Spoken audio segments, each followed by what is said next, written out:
Hi, I'm Angie Tucker. I'm a board member of Revelation Gardens, and Revelation Gardens is a Benton County nonprofit working to reduce the number of pets in need in our community. We've started a weekly podcast on Sundays at 2 to talk about all things pet related. Today is a little different. Our topic is positive pet training, and we're doing it over Zoom. Before we jump in, I'd like to remind you of our founding scripture, Revelation 21:4. He will wipe every tear from their eyes. There will be no more death or mourning or crying or pain, for the old order of things has passed away. Today our guest speaker is Kristi May. Hi, Kristi. Hi. So tell me, can you give us a little history of how you got into dog training? Yes, absolutely. So I have always wanted to be in veterinary medicine. And then when I finally got there, I found there was a big disconnect between veterinary medicine and behavior. What I was seeing is that people were approaching their veterinarians for assistance with behavior, and they weren't getting any help from them. And so I started doing behavioral consultations, which then turned into dog classes, and then now has turned into therapy, dog training, and service dog training. And so I've been doing dog training part-time for well over, it's over 12 years now. But then I went full-time into my business about 7 years ago. Okay, that's neat. So tell me, why is pet training so important for our pets? So where training comes in is that it is a way that we can open up communication between our pets and ourselves. And so we're taking pets out of an environment and bringing them into our homes, and we have expectations of them. And the thing is that sometimes those expectations aren't met because of a lack of communication. The dog's not understanding what behaviors are expected of them in certain situations. And so that's where training can come in. And what we do is we do bond-based, scientific-based positive reinforcement training. Super long name that says that your dog has to trust you to take direction from you. And that's actually true with any animal, whether it's cats, dogs, horses, and so people Yeah. Exactly. And that's what a training gets you, is that open line of communication, so that you can now get those desired behaviors that you want, and also then undo some undesired behaviors, such as dogs that are chewing items that they shouldn't be chewing, kind of things, or jumping, or I mean, there's a long list of things that you can change through training. I think, like, one thing that I think about why training is so important is, since we're in a place where kind of rescue based, people give up on their pets if they don't train them. They think, I have this dog that's doing this because he hates me or whatever, and that's not true. They just don't understand what you're asking them to do. So I think that's really neat too, that you have to have that bond with them, because sometimes people think that they should do what they say just because I'm the owner and you're the dog. So that's kind of cool. So you've sort of already done this, but maybe go into a little bit more. What's the difference between positive dog training and other types of dog training? Sure, that's absolutely a great question. And so traditional dog training tends to use dominance theory. And dominance theory came out of a study that was done in the 1930s. And it was a study where they took 4 female wolves. They put them in an enclosure at a zoo with limited space and limited resources, and monitored them for 2 weeks. So out of that research came the idea that since those 4 females, all they did was fight the entire time that they were together in that 2 weeks. And it was really because of really being an unknown, and they were fighting over the resources. Out of that came the concept of that there's an alpha. There's always somebody trying to be in charge. Okay. But that study that was done way back when has been scientifically debunked since the 1950s, because in the 1950s they started using radio trackers on wolves and actually watched them in the wilds. And it didn't take them long to figure out that that study that dominance theory was based on didn't have any value. It didn't hold water anymore. And so that's out of dominance theory comes the idea that your dog is trying to be in charge of you. And so you're always having to exert your dominance, okay? What science actually shows us is that doing so actually breaks that bond. And then that is where the concept of force theory comes. Like, it's a dog. It'll do it because I tell it to do it, okay? The thing is that, as everyone has experienced that's had a dog that didn't quite respond to them, it doesn't work that way. And our dogs have the mental mentality of a 2-year-old toddler. And so what I tell everyone is the equivalent of the dominance theory would be that every morning you gathered your family in the kitchen and you told them that today you're mom and you're in charge, and you did that every day. Okay, what's going to happen after a couple of weeks of doing that? Your children and your family are going to start to avoid you in the kitchen. Yeah. They say, "Oh, here comes mom, and she's in charge again," and they're going to want to leave that room. And not only that, is that it hinders that bond when you're continually doing that. And that's what happens with dogs. You can only force dogs and people to do something for so long until the exact opposite happens. And so that is where we come at it from the perspective of a dog. If you look at their world as a 2-year-old toddler with a 3 to 5 second attention span and that they don't speak English, okay, Okay. there's some things that we need to put in place to be able to create an understanding and create a positive learning environment, and dogs thrive in that environment. And so, I mean, this is where dogs can learn to do all kinds of things, go on to do service dog work. And this is, I'm gonna say this is the new in training. And the thing is that positive reinforcement movement actually started in the late 60s, early 70s in the United States. It's just not been as popular as the force training because the force training was used in the military and for police work. But we're even seeing a change there in those places as well. And so that's where in the United States that idea of that dominance theory is still kind of hung on, is because it's still used in certain places.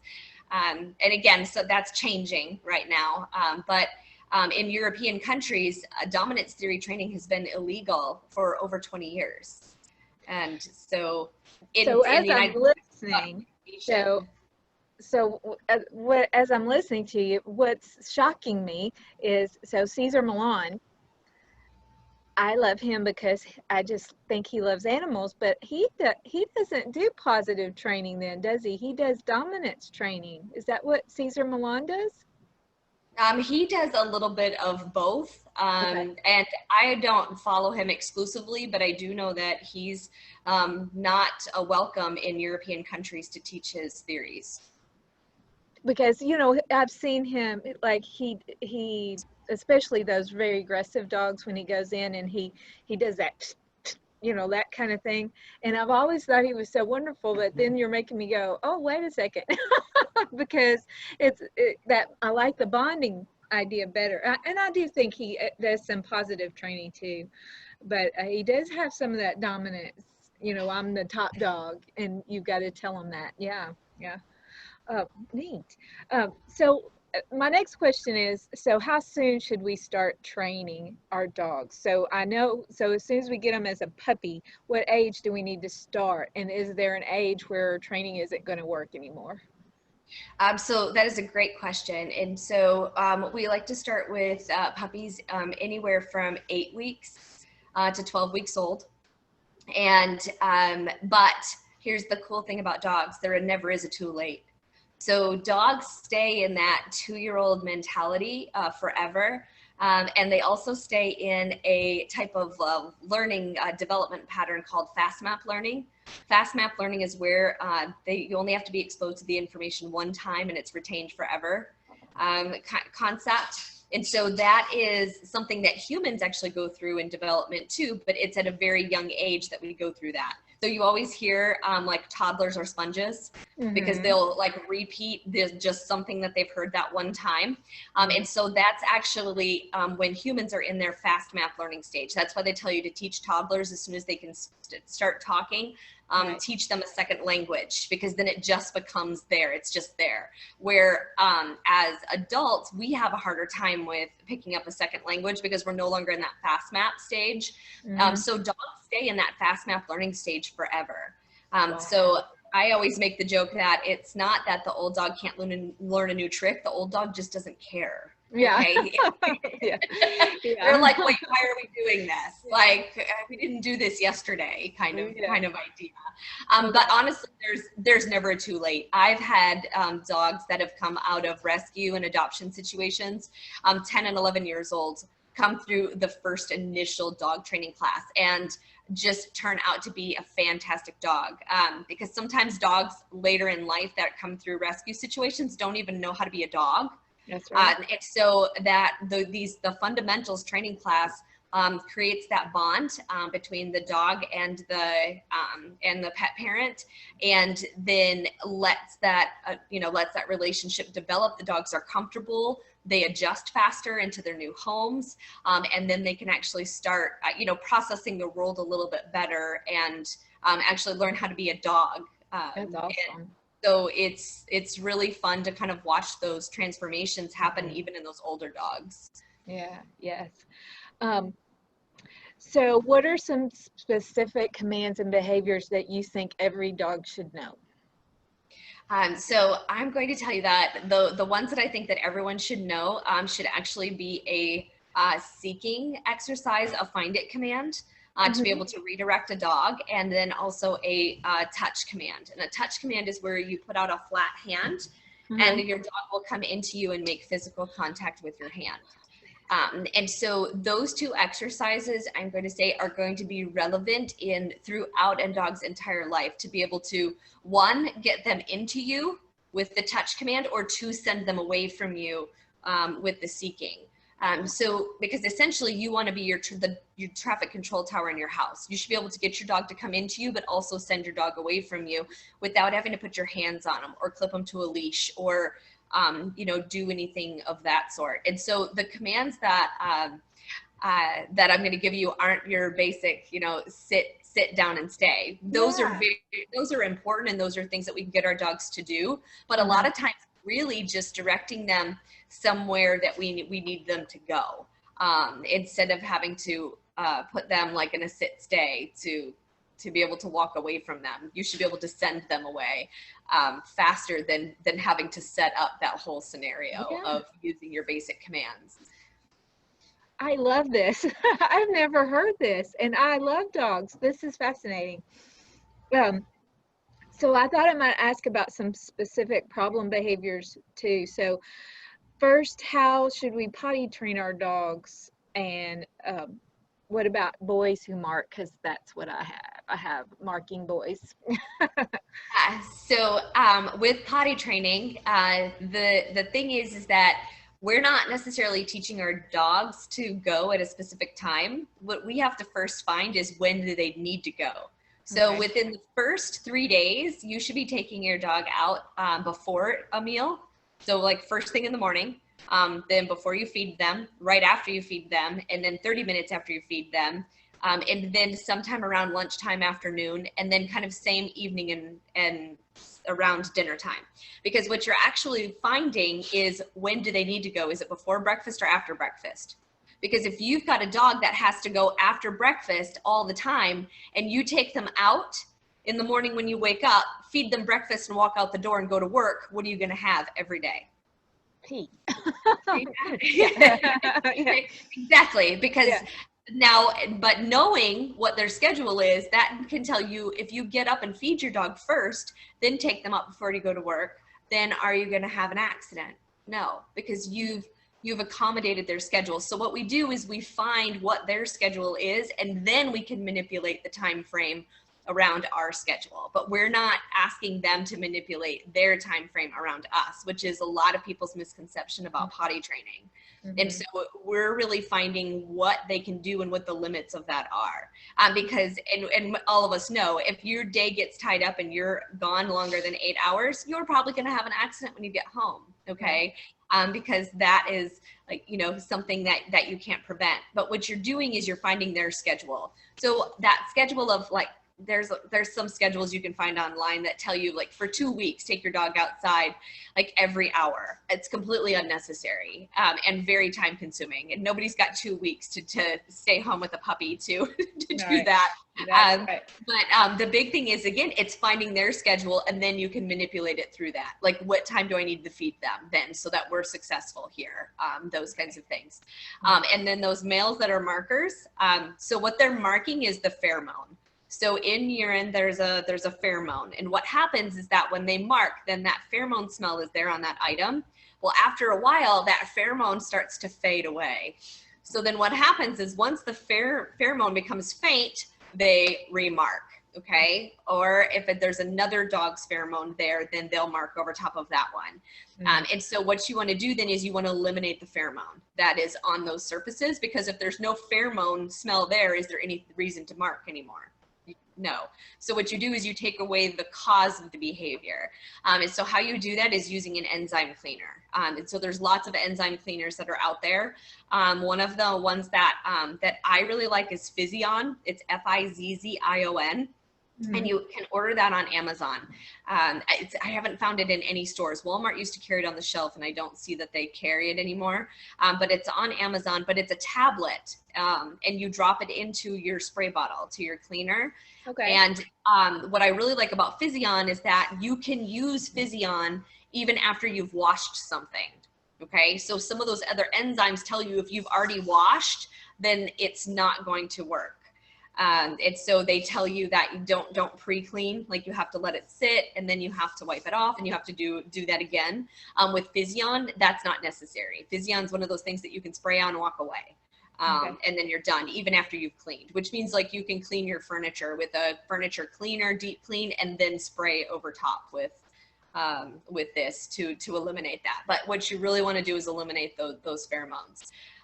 The other big thing with potty training, especially if you've got a new dog coming into your house, whether it be a foster or whether it be a new puppy, is going to be cleaning up that mess and not making a big deal about it.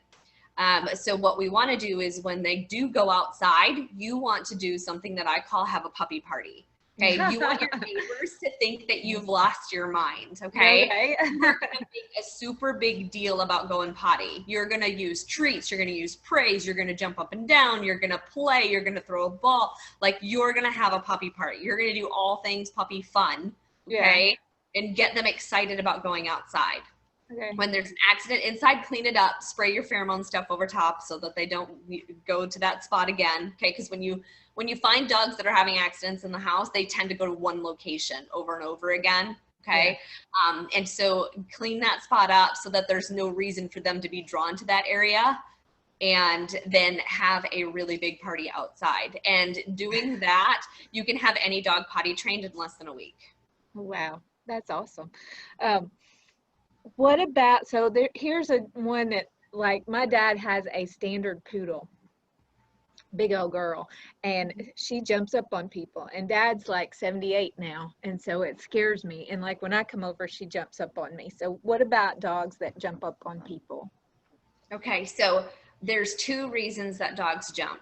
Okay, one is for attention, and another is to check your pheromones. Is she sniffing right here off of your chin, or trying to lick right here by your lips? Huh. I don't know. I'm going to have to remember. So, because there's two types of jumping. There's an initial greeting jump where they want to come up and they want to check your breath. Okay. But the other greeting, where it's usually kind of excitement and looking for attention, is it's continually, like, they're continually bouncing off of you, they're continually jumping.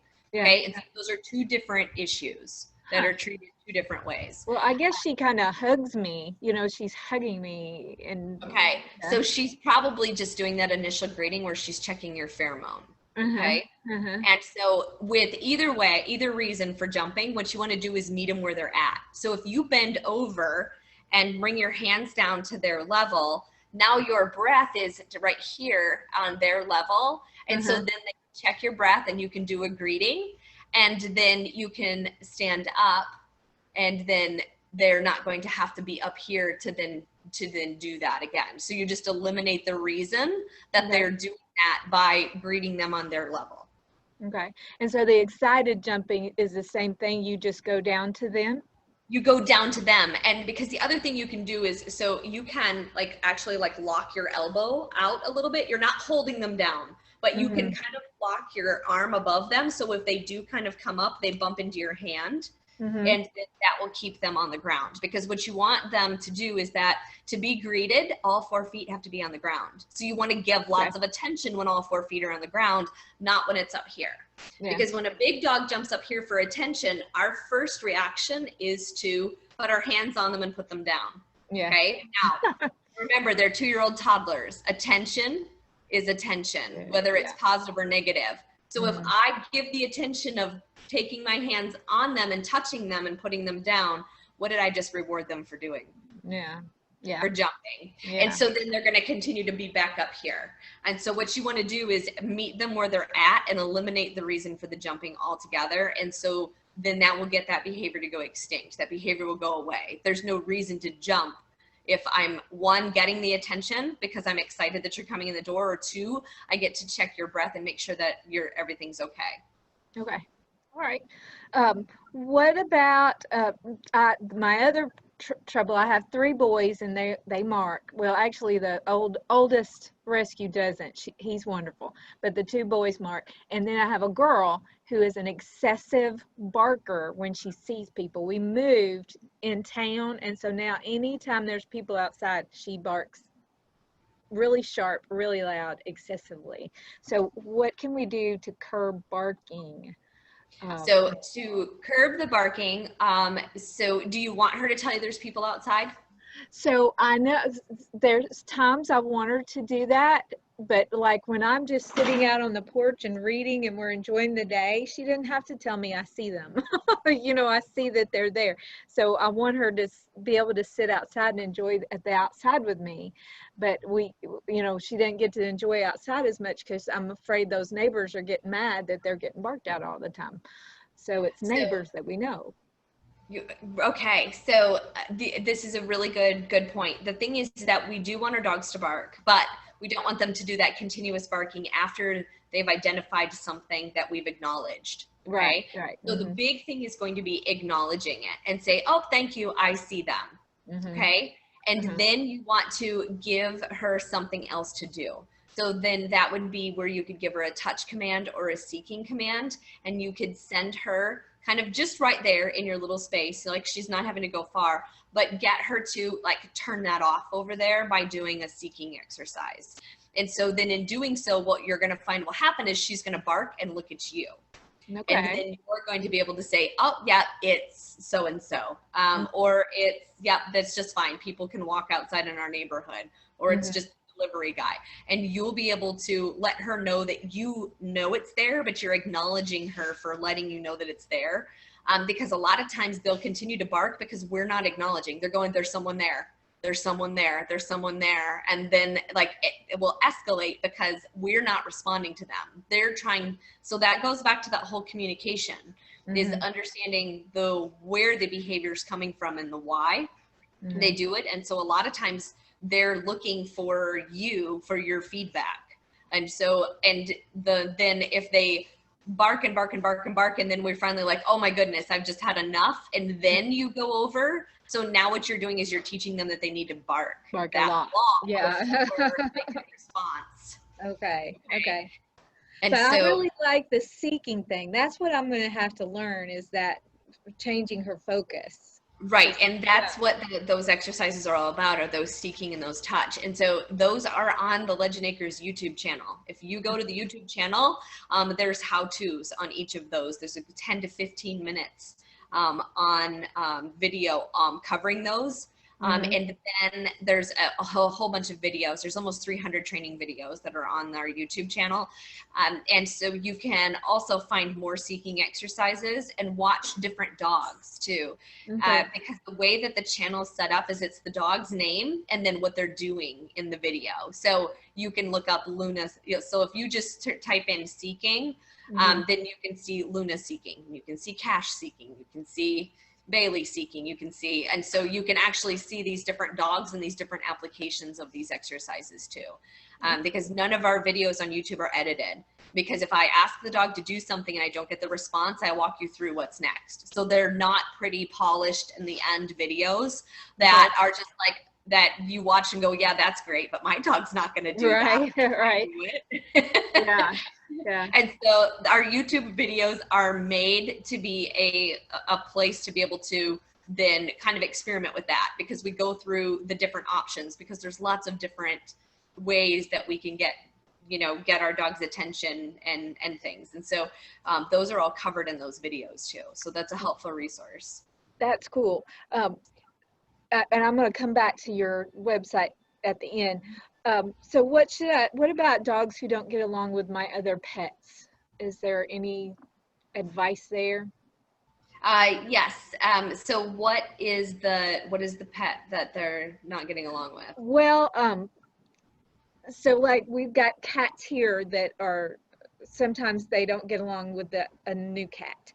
So how do we introduce new animals? Also, I just got guinea pigs for my school library, and I'm going to have to bring them home this summer. And so I'm a little worried about how the dogs are. I'm going to have them up high and, not let them play with each other, but how am I going to introduce them? So there's all kinds of different, I guess it's going to be different for each animal, isn't it? It is. It's going to be different. So one of the things that you can do for cats is you always want to let them have their own space first and get comfortable in the environment before you expose them to the other cats that are there. So sometimes that can just be through like a carrier. Sometimes that can be through baby gate and those kinds of things where they can kind of see each other, but they don't have to kind of interact with each other right away. You want to do a slow transition.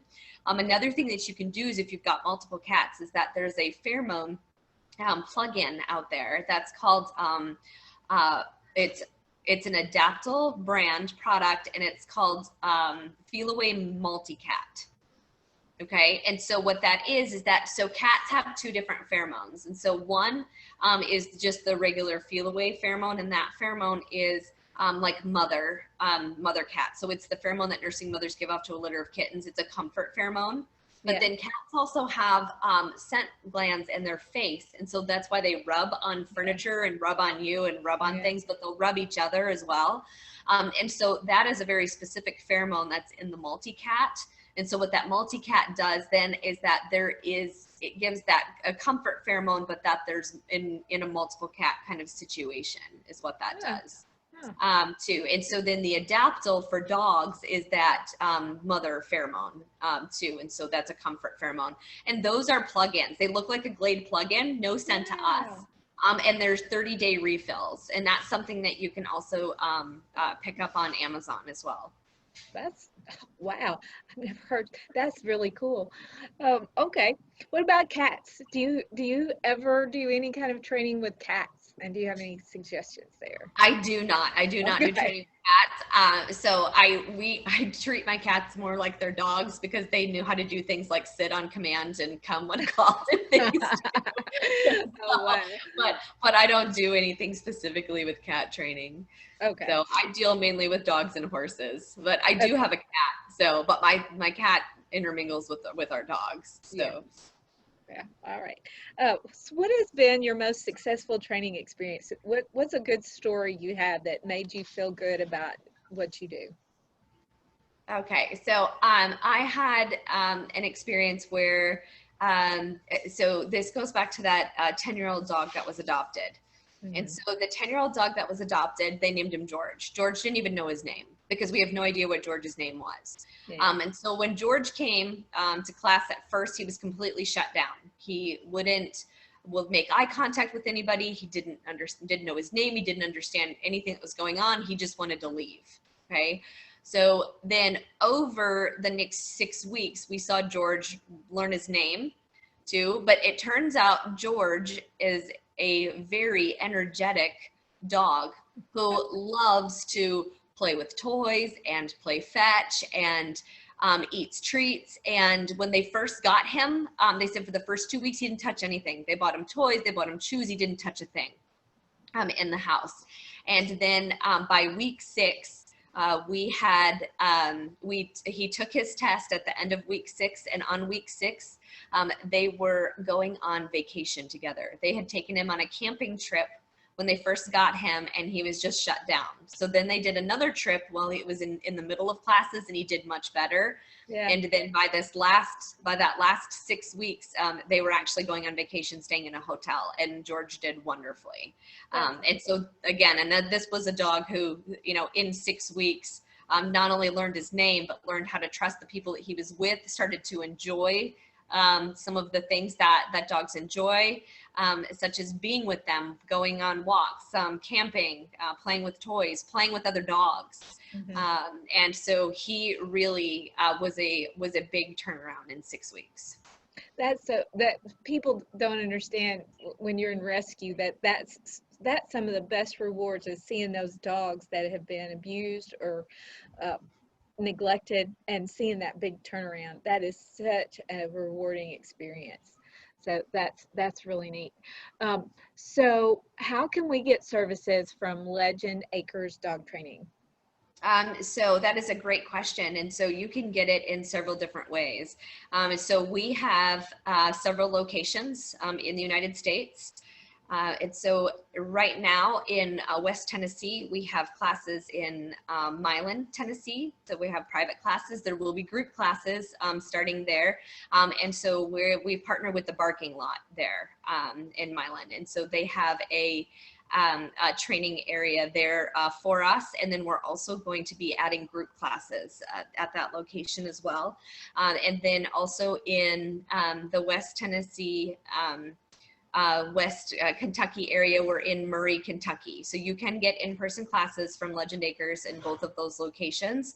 And then we also have online classes, which are on Zoom, just like this. And so those Zoom classes are live with an instructor and their dog, and they're using their dog as a demo dog. And so then you're actually getting up in class and you're doing with your dog before you get off with that trainer. So that way you understand what your homework is and things for the week. Okay. And so those are online group classes on Tuesday evenings are those group classes. And then we also have an on-demand platform. And so the on-demand platform is where you can go in actually right now today and sign up for the fundamentals class, and then you have access to the class. And so they are, that's a self-paced course.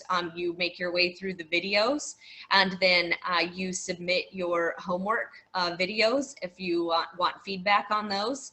And then you take the tests are live. So all of our tests are going to be either through Microsoft Zoom or in person to test out at the end of those courses. So even in those self-paced classes, you're still testing live because we do AKC testing. So all of our courses have AKC tests attached to them.